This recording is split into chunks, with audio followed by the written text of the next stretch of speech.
안녕하세요. 반갑습니다. 장애인 활동 지원의 이론과 실제, 언어 장애인 활동 지원을 함께 나누도록 하겠습니다. 1. 언어 장애인 활동 지원. 학습 목표. 언어 장애인에 대한 활동 지원의 자세를 알고 지원한다. 학습 내용. 언어 장애인의 개념을 알 수 있다. 언어 장애의 원인과 특성을 이해한다. 활동 지원의 기본 자세를 익히고 올바르게 지원한다.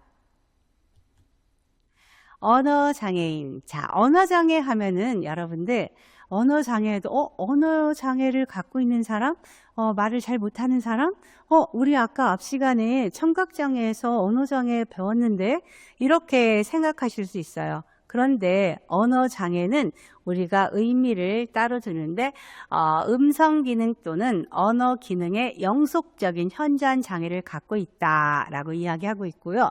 언어를 또 따로 살펴보면은 구음 기관과 조음 기관을 통해서 소리 전달과 몸짓, 문자 등으로 표현하는 전 과정을 이야기한다 이렇게 되어 있어요. 그런데 언어 장애만 딱 보면은 이거 청각 장애 할 때 언어 장애도 이야기했는데 이렇게 우리가 오해할 수도 있을 것 같아요.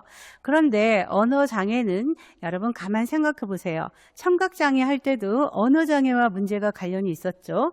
또 우리가 뒤에서 배워야 되는 여러 가지 이제 지적 장애인, 또 자폐성 장애인 이런 분들도 언어와 굉장히 밀접되어 있어요. 그런데 이제 언어 장애를 갖고 있을 경우 실질적으로 언어가 이제 우리가 말할 때 이제 혀를 만약에 암에 걸려서 혀를 절단하는 경우도 있어요. 그럴 때도 이제 혀가 조음점 위치에 혀가 닿는 거에 따라서 언어가 표현되거든요. 그런데 그런 부분에서 언어가 상당히 암울한 경우, 그런 경우도 있고요. 또 이제 조음 기관과 문제가 된다고 되어 있잖아요. 조음 기관은 입 천정 있잖아요. 입 천정. 아 하면은 입 안에 이렇게 이렇게 오므하게 이렇게 아치처럼 되어 있는데 그게 많이 패어 있는 사람, 또 아니면 그곳이 뚫려 있는 사람, 이런 사람들은 이제 수술을 하면은 치료가 돼요.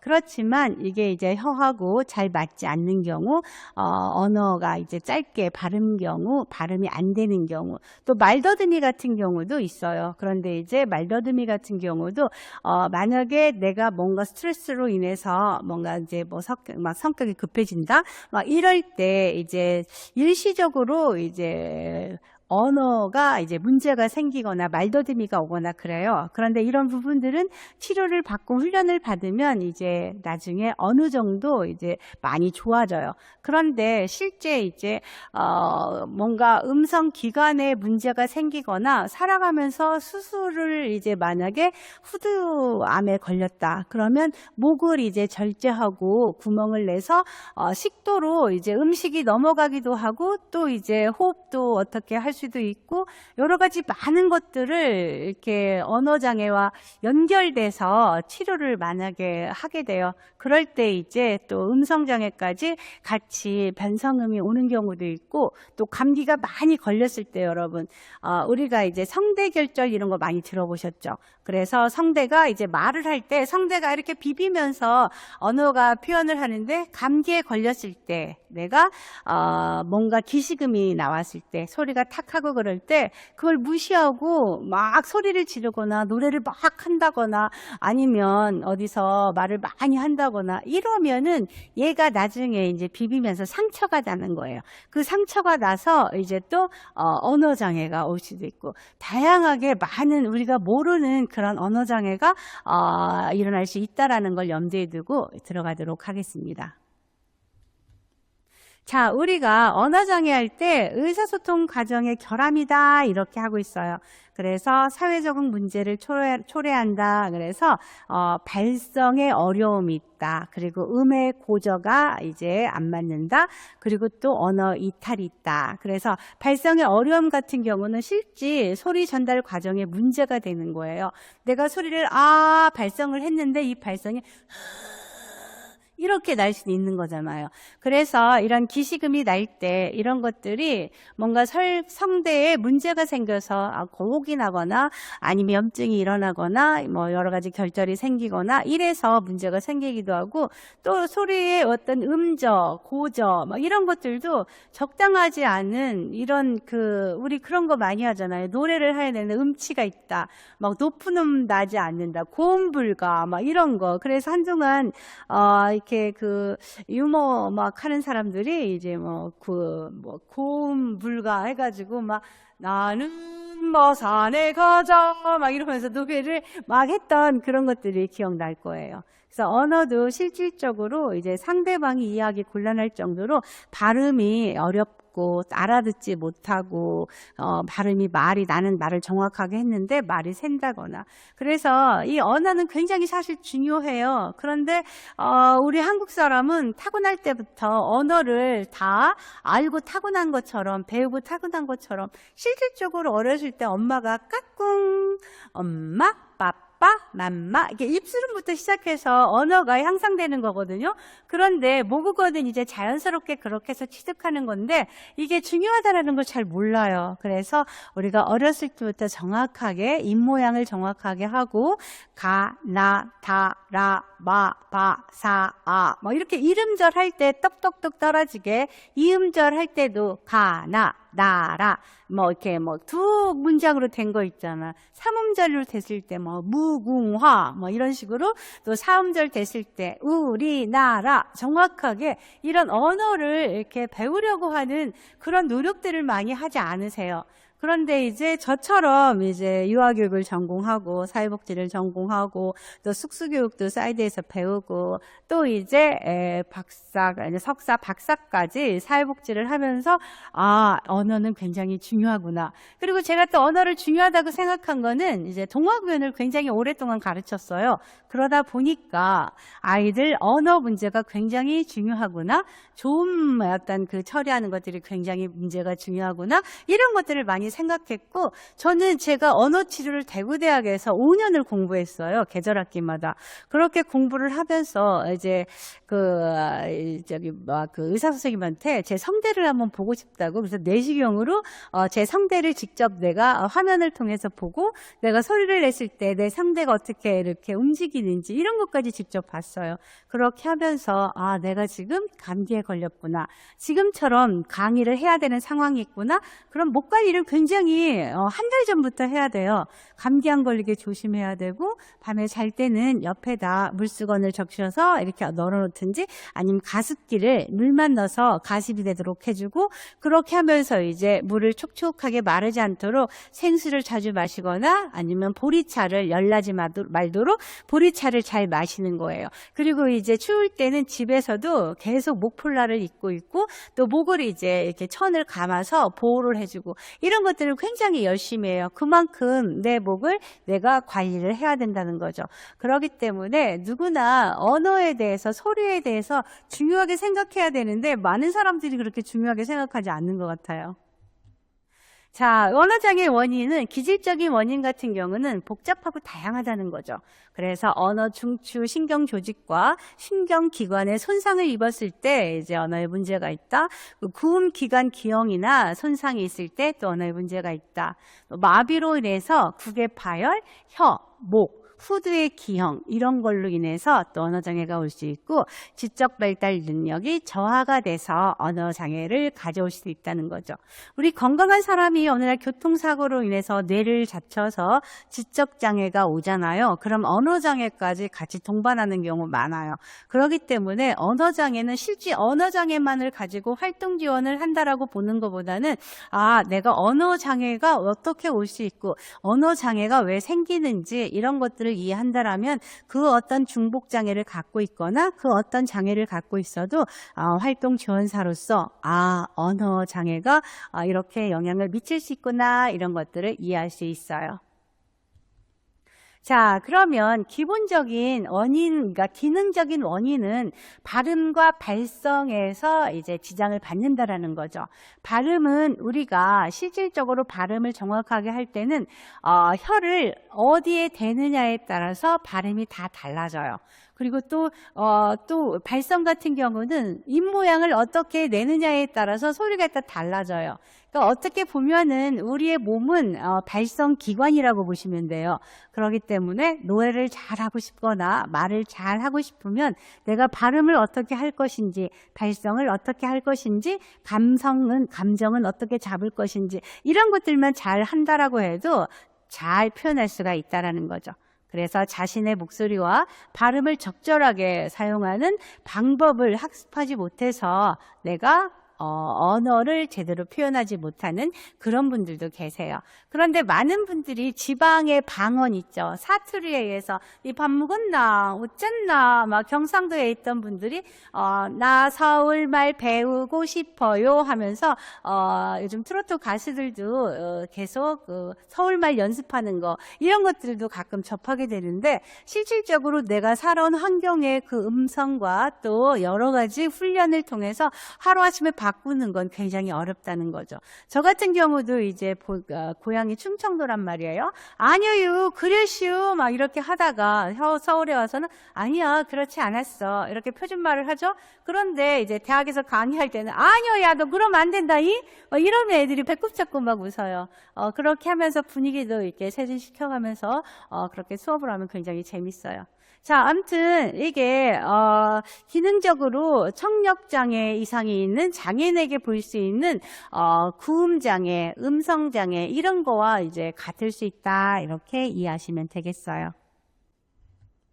자, 우리 유형은 어떤 유형이 있는지 한번 알아볼 거예요. 조음장애 알아볼 거예요.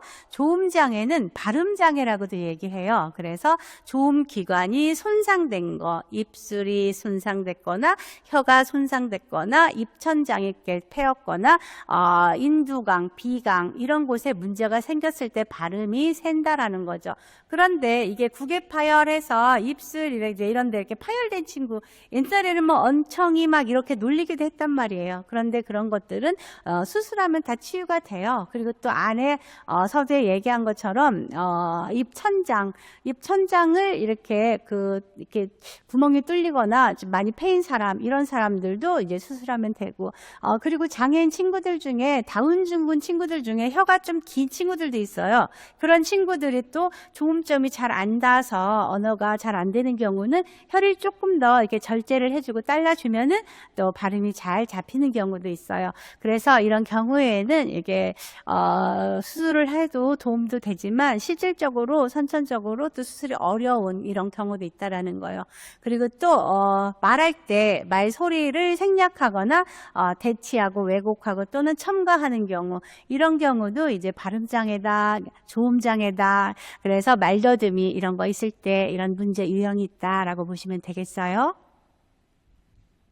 자, 우리가 음성장애에 있어서 이제 후두, 구강, 비강 등의 장애 문제가 있는데 발성장애 같은 경우는 후두 내 기능장애와 관련이 있다고 보시면 되겠고요. 공명장애는 구강하고 비강 통로의 기능장애와 관련이 있다는 거죠. 공명은 우리가 머리로 이렇게 뭐 두음을 낸다 그러잖아요. 그래서 머리로 나는 것 같은 그런 소리를 낼 때 그래서 한동안 뭐 코레일 뭐 무슨 도자기가 막 소리를 막 소프라노가 막 내니까 막 와장창 깨진다 막 이런 어떤 화면들도 우리가 접한 적이 있어요. 그렇기 때문에 이렇게 음성장애에서 이렇게 발성장애와 공명장애도 있다라고 이해하시면 되겠어요. 자, 그럼 유창성 장애. 유창성 장애는 말더듬을 유창성 장애라고 하거든요. 그래서 말의 리듬과 속도, 강약, 쉼. 이것도 스트레스로 인해서 이 유창성 장애가 많이 생겨요. 아이들한테만 오는 게 아니라 어른들한테도 오거든요. 어른들도 회사 다닐 때 스트레스를 많이 오고 또 이제 많이 받고 또 이제 그리고 또 상사가 너무 쪼고 지나치게 숨도 막히게 막 하면 자기도 모르게 말에 계속 더듬는다라는 거죠. 그래서 말의 리듬과 속도, 어떤 강약, 쉼 이런 것들을 모두 빼고서 이야기를 한다라는 거죠. 그래서 말의 흐름이 방해를 받아서 타이밍과 리듬이 부적절해진다라고 보면 되겠어요. 그래서 말더듬과 속화증 이런 것들도 이제 포함이 되는데 이 유창성 장애는 심리적으로 안정만 되고 누군가가 옆에서 편안하게 해주면 치유가 돼요. 그리고 이제 아이들 중에 7살, 이제 미운 7살에서 많이들 뭐 이렇게 자기 욕구는 강하고 부모로부터 계속 혼은 나고 그러면 본인은 빨리빨리 하고 싶고 그러면은 이게 틱처럼 계속 말더듬이 오는 경우도 있어요. 그럴 때는 이제 이 친구도 편안하게 괜찮아, 뭐 그럴 수도 있는 거지 뭐 천천히 하면 되는데 뭘 걱정이야 막 이러면서 천천히 누군가가 이렇게 편안하게 해주고 자주 안아주고 사랑한다고 말해주고 이러면 어느 날 사라져요. 그렇기 때문에 그런데 이게 말더듬이가 보인다 그래서 야 너는 도대체 니네 엄마 아빠는 말을 하나도 안 더듬고 유창하게 잘하는데 니네 형 누구들 동생들 다 잘하는데 너만 왜 그래 그러면서 계속 면박을 주고 막 더 야 다시 똑바로 잘해 이런 식으로 하면은 그 친구는 말을 더 더듬게 된다는 거죠. 그래서 어른 같은 경우도 회사에서 너무 스트레스가 심하면은 휴식계를 내고 잠깐 쉬는 방법도 괜찮아요. 오히려 큰 병을 앓는 것보다는 오히려 잠깐 쉬었다 가다 이렇게 얘기하는 것도 좋고요. 그래서 혹시라도 주위에 이제 유창성 장애 말더듬이 친구가 있다라고 하면 내가 천천히 편안하게 해줘야 되겠다 이런 생각도 매우 중요해요. 자, 실어증. 실어증 같은 경우는 우리가 어떤 사고를 당했을 때, 그럴 때 이제 일시적으로 이제 말을 잃는 거잖아요. 말을 하지 않는 거. 이런 것들은 대뇌 손상으로 인해서 언어 기능의 장애로 인해서 의사소통 과정인 언어 이해, 언어 표현, 언어 구성을 일부 또는 전부를 잃은 상태라는 거죠. 그래서 내가 말귀는 알아듣는데 내가 말을 못하는 거죠. 그래서 말을 잃었다. 그래서 이 사람은 지금 실어증 상태야 라고 이야기들을 여러분들 접한 경우도 있을 거예요. 너무 크게 놀래서 또 너무 어떤 사고로 인해서 뇌 손상을 얻어서 언어 기능이 정지되어 있는 경우 이런 경우도 또 어느 날 또 실어증이 치유가 돼서 말을 잘하는 경우도 볼 수가 있어요. 그런데 이게 누구는 오래 가고 누구는 또 짧게 가고 하는데 개인차가 있지만 실질적으로 여러분들은 이분들을 편안하게 해주는 건 매우 중요해요. 자, 그리고 청력 손실에 의한 장애. 자, 유아기 때 언어 능력 개발과 속도에 영향을 줄 수 있다는 거죠. 그리고 청력 손실이 커질수록 치명적인 장애를 얻게 되는데요. 이런 부분들은 우리가 청각 장애 때 많이 우리가 배우고 익혔을 거예요. 기를 후빌 때 더 많이 후비면 안 되라는 거. 또 조금 이상해질 때는 병원에 가서 빨리 진단을 받고 치료하는 건 매우 중요해요. 자, 그러면 언어장애 정도 기준을 국가에서는 어떤 기준을 두고 심한 장애와 심하지 않은 장애를 둘까요? 심한 장애 같은 경우는 음성 기능이나 언어 기능을 잃은 사람이다. 이걸 심한 장애로 보고 있고요. 심하지 않은 장애는 음성 언어만으로는 의사소통하기 곤란할 정도의 음성 기능이나 언어 기능에 현저한 장애가 있는 사람이다 라고 할 때 심하지 않은 장애인 이렇게 하고 있어요. 그래서 듣거나 말하거나 이런 걸 못하는 사람을 언어장애다 이렇게 이야기하고 있어요. 자, 아동교육에 있어서 아이가 자신의 생각과 감정을 표현할 수 있도록 돕는 건데요. 사회성과 자존감을 키우는 과정이 굉장히 중요하다는 거죠. 그래서 언어 장애를 갖고 있는 만약에 클라이언트를 만났을 때는 우리가 진짜 자존감을 키울 수 있도록 너 못해 보다는 참 잘했어, 잘할 수 있어 라고 또래 친구들하고 계속 어울리도록 도와주는 건 매우 중요해요. 그리고 언어장애 같은 경우는 말소리, 발음, 문장 구성, 어휘 사용 여러 가지 다양한 형태로 나타날 수 있고요. 또 일상생활과 학업, 대인관계에서도 큰 영향을 미치기 때문에 조기에 빨리 도와주는 게 좋아요. 자, 그럼 언어치료와 맞춤형 교육은 어떻게 될까요? 자, 발음과 문법, 어휘 사용 이런 것들은 언어의 다양한 측면을 체계적으로 다루고 있고요. 또 아동의 언어 발달 수준이 면밀히 평가한 후 그리고 또 문장 구성 이런 것들을 실질적으로 교정해주고 또 어떤 능력 향상에 중점을 두고 접근하는 게 좋아요. 그리고 또 일상생활에서 더 원활하게 의사소통할 수 있도록 능력을 갖추게 하는 것들이 필요하다는 거예요. 그래서 언어 치료를 받을 때 제대로 이런 부분을 생각하고 교육에 임하면 좋을 거예요. 자, 그러면 언어 치료 방법에서 발음 교정 연습을 할 때는 정확한 발음으로 의사소통할 수 있도록 자음과 모음을 바르게 연습하도록 하는 거예요. 그래서 정확하게 내가 혀를 어디에 조음점 위치에 갖다 대도록 할 수 있도록, 소리가 전혀 발화가 나지 않는 친구들은 휴지를 이렇게 붙여놓고 부는 것부터 연습해야 돼요. 자, 소리가 발음이 날숨과 들숨이 되도록 해야 돼요. 그래서 해서 잡아다니고 불어주는 거, 이거부터 시작을 해야 돼요. 그리고 어휘 확장 훈련 같은 경우는 새로운 단어를 배우고 사용하는 연습을 통해서 어휘력을 넓혀야 된다 보면 좋겠고요. 문장 구성 훈련 같은 경우는 완전한 문장으로 말하는 연습을 통해 언어 표현 능력을 기를 수 있어야 돼요. 그렇기 때문에 단계적으로 그 개개인에 맞게끔 이런 부분들이 들어가야 돼요. 그런데 우리는 활동 지원하는 사람이잖아요. 활동 지원사는 치료교사가 아니에요. 치료는 안 하지만 실질적으로 이분들이 언어 치료실에 가서 이렇게 도움을 받을 수 있구나 정도는 어떤 정보들은 우리 활동 지원사도 알아야 되기 때문에 언어 장애에 대해서 자연스럽게 자세하게 알려드리는 거예요.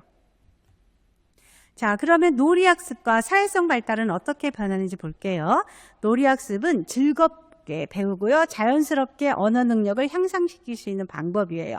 그리고 또 놀이활동을 통해서 언어 자극을 줄 수 있고요. 친구들과 상호작용하는 법을 배울 수 있게 되는 거죠. 그리고 또 놀이학습을 통해서 역할놀이를 해서 상상력도 자극하고요. 그리고 다양한 상황에서 의사소통 능력을 키울 수 있다는 걸 여러분 기억하세요.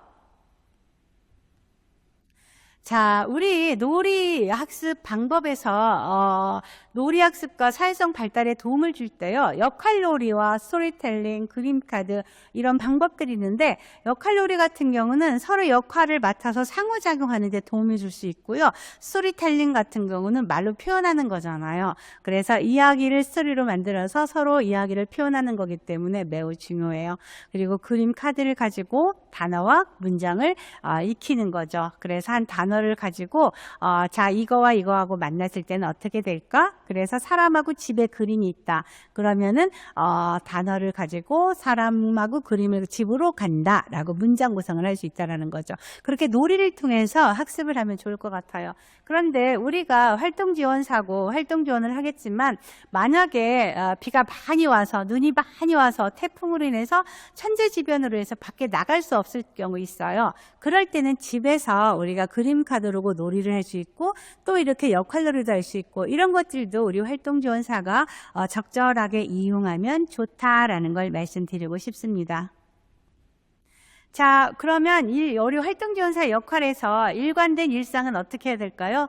매일 같은 시간에 식사와 놀이, 수면 일과를 유지해 주어 아동이 안정감을 느끼게 해주는 건 매우 중요해요. 그래서 어린 아이일수록 언어장애가 있어서 활동지원 선생님을 요청할 수도 있어요. 학교를 데려다 주고 데리고 오고 또 부모님이 직장 다녀서 아이의 일상생활을 또 집에서 이제 식사, 수면 이런 것들도 도와달라고 할 수도 있단 말이에요. 그럴 때는 이런 일관된 일상을 일하시면 될 거예요.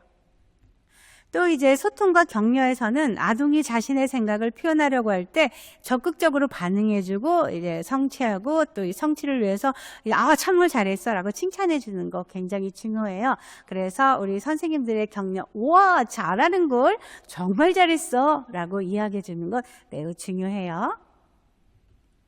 자, 그러면 정기적 언어치료 협력하는 건 어떻게 하는 게 좋을까요? 언어치료사와 정기적으로 소통하고 아동의 이제 발달 상황을 파악하고요. 적용할 수 있는 치료 방법 이런 것들을 익혀두는 것도 매우 중요해요.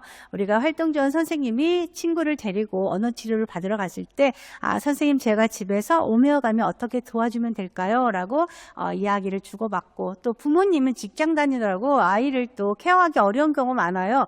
그럴 때는 선생님들이 오히려 부모의 역할까지 오히려 이렇게 이 친구들을 치료 다닐 때 오며 가며 이렇게 도와주는 거 이런 것들도 매우 중요하다고 봐요. 자, 반복학습. 우리가 그 언어 장애를 갖고 있는 친구들 반복학습 매우 중요해요. 더군다나 이제 우리가 지적 장애를 동반하고 있는데 이 친구가 언어 장애를 같이 이제 중복 장애를 갖고 있을 때 이럴 때는 일상생활 속 이렇게 단어를 사용해서 매일 사용하는 단어를 반복적으로 자주 사용해서 듣게 해주는 것도 매우 중요해요. 그리고 또 작은 어떤 성취에 대한 칭찬 이런 것도 중요하고요. 그래서 발음이 이제 정확해졌거나 새로운 문장을 사용했을 때 정말 잘했어 라고 칭찬해 주는 거 매우 중요해요. 그리고 놀이를 통해서 언어를 연습해 보는 거예요. 놀이와 스토리텔링을 통해서 자연스럽게 학습 내용을 복습할 수 있도록 선생님들이 오며 가며 지원해 주는 건 매우 중요해요. 그렇다고 해서 선생님이 이 활동지원사가 이 아이의 학습 도우미는 아니에요. 그렇지만 그래도 활동 지원할 때 오며 가며 부모 대신 조금은 도와준다라는 것들을 생각하시면서 안전이 가장 중요하다는 걸 생각하시면서 도와주시면 되겠어요. 자, 그럼 긍정적인 피드백은 어떻게 하는 게 좋을까요? 긍정적인 피드백 같은 경우는 실질적으로 동기부여하는 거 굉장히 중요해요. 그리고 또 언어 사용에 대한 자신감을 키워주는 거죠. 그래서 항시 와, 너가 정말 이렇게 해서 난 너무 기뻐. 네가 이렇게 했으니까 앞으로 넌 더 좋은 사람이 될 거야. 너가 이렇게 했으니까 더 나중에 건강해질 거야. 넌 이렇게 잘하고 있으니까 나중에 더 훨씬 더 멋있어질 거야. 라는 자신감은 진짜 칭찬은 고래도 춤춘다고 하잖아요. 자신감은 자존감을 키워주는 역할도 하거든요. 그래서 우리 선생님들이 오고 가며 활동하면서 참 잘했어. 오늘 정말 멋진걸? 이런 표현은 매우 중요하다는 거 기억하시기 바랍니다. 자, 모두 수고 많으셨습니다. 감사합니다.